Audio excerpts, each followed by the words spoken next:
amnesti dan abolisi Hasto Kristianto dan Tom Lembong, keadilan atau pengkhianatan terhadap pelaku korupsi.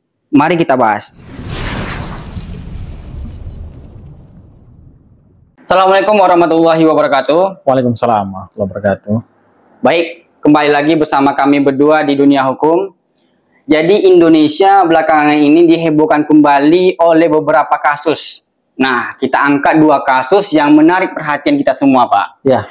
Kasus yang pertama itu kasus tindak pidana perintangan penyidikan oleh mantan sekjen PDIP atau Bapak Hasto Kristianto.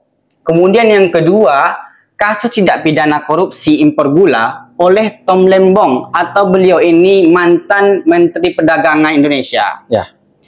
Kemudian saat ini keduanya itu mendapat perhatian dari Presiden Republik Indonesia, Pak, Bapak Prabowo Subianto. Ya. Nah, dengan memberikan amnesti dan abolisi. Ya. Kemudian apakah Bapak bisa menjelaskan apa itu amnesti dan abolisi, Pak? Oke, memang ini menarik ini.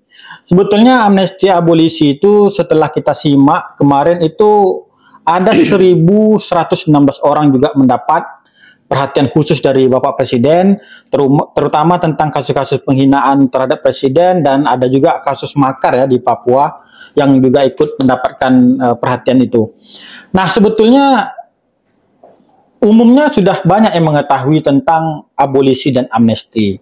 Nah, ini merupakan hak prerogatif Presiden atau hak istimewa yang diberikan oleh undang-undang, yaitu di dalam pasal 14 ayat 2 Undang-Undang Dasar 1945, Presiden memberi amnesti dan abolisi dengan memperhatikan pertimbangan DPR. Nah, abolisi itu sebetulnya bukan hanya abolisi dan amnesti, ada lagi grasi dan rehabilitasi. Grasi dan Rehabilitasi. Dan empat ini menjadi hak prerogatif Presiden atau hak istimewa. Nah, yang dimaksud dengan abolisi itu, kalau kita singkatkan, itu sebetulnya penghentian proses hukum. Jadi proses hukum baik penyelidikan, penyidikan, penuntutan. Nah, sebelum ingkrah, sebelum ada putusan, Presiden memiliki kewenangan untuk menghentikan itu yang namanya abolisi. Nah, sedangkan amnesti sudah dijatuhi hukuman, tetapi hukuman tersebut diampuni, dihilangkan. berarti tidak berlaku lah itu, Pak. Hukumannya setelah dikasih amnesti tidak berlaku lagi. Tidak berlaku lagi ya. Nah, sedangkan grasi juga termasuk hak prerogatif Presiden, itu perubahan dari hukuman. Kita contohkan yang awalnya hukuman seumur hidup bisa digrasi menjadi hukuman 20 tahun. Nah, termasuk rehabilitasi itu adalah penghapusan atau pemberian nama baik terhadap orang-orang yang divonis bebas atau tidak bersalah. Nah, itulah yang perlu kita dalami, bahwa abolisi dan amnesti itu memang menjadi hak istimewa dan memang diberi oleh undang-undang konstitusi kita. Nah, begitu. Jadi berdasarkan keterangan Bapak tadi, Ya. Presiden itu mempunyai hak-hak. Ya. Kalau begitu enak sekali dong jadi Presiden, Pak. Punya hak, terus ada kasus nanti nggak diberlakukan hukumannya itu. Ya, itulah menjadi salah satu hak yang diberikan undang-undang. Sebetulnya memang kalau dikatakan enak ya enak, tapi kan perlu kita garis bawahi bahwa hak-hak istimewa tadi juga mempertimbangkan, ada yang mempertimbangkan, tidak semuanya harus dipersetujukan. Ya. Itulah perwakilan-perwakilan kita di DPR untuk mempertimbangkan dari segala aspek apakah permohonan atau hak tadi dapat dikabulkan atau ditolak. Jadi bisa juga tidak dipertimbangkan oleh DPR. Nah, begitu. Jadi tidak semua kasus juga diintervensi oleh Presiden Prabowo Subianto. Dalam kasus ini tentu dua kasus ini sudah diberikan abolisi dan amnesti. Oke. Jadi yang paling menarik ini, Pak. Ya.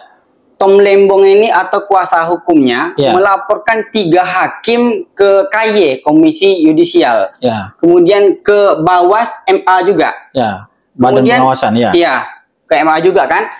Atau bahasa kitanya itu, bahasa kampung itu lapor sana sini, Pak. Ya. Bagaimana tanggapan Bapak?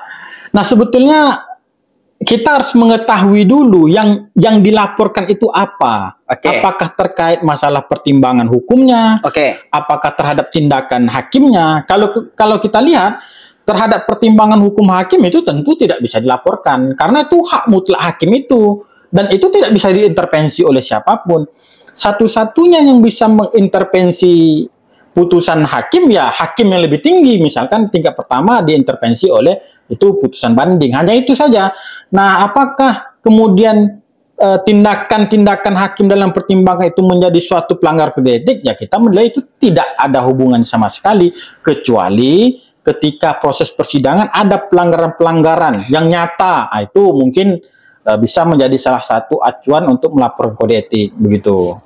Jadi begitu ya teman-teman. Nah, menurut teman-teman semua, bagaimana tindakan yang dilakukan oleh Presiden kita, Bapak Prabowo Subianto, terkait dua kasus yang berbeda tadi?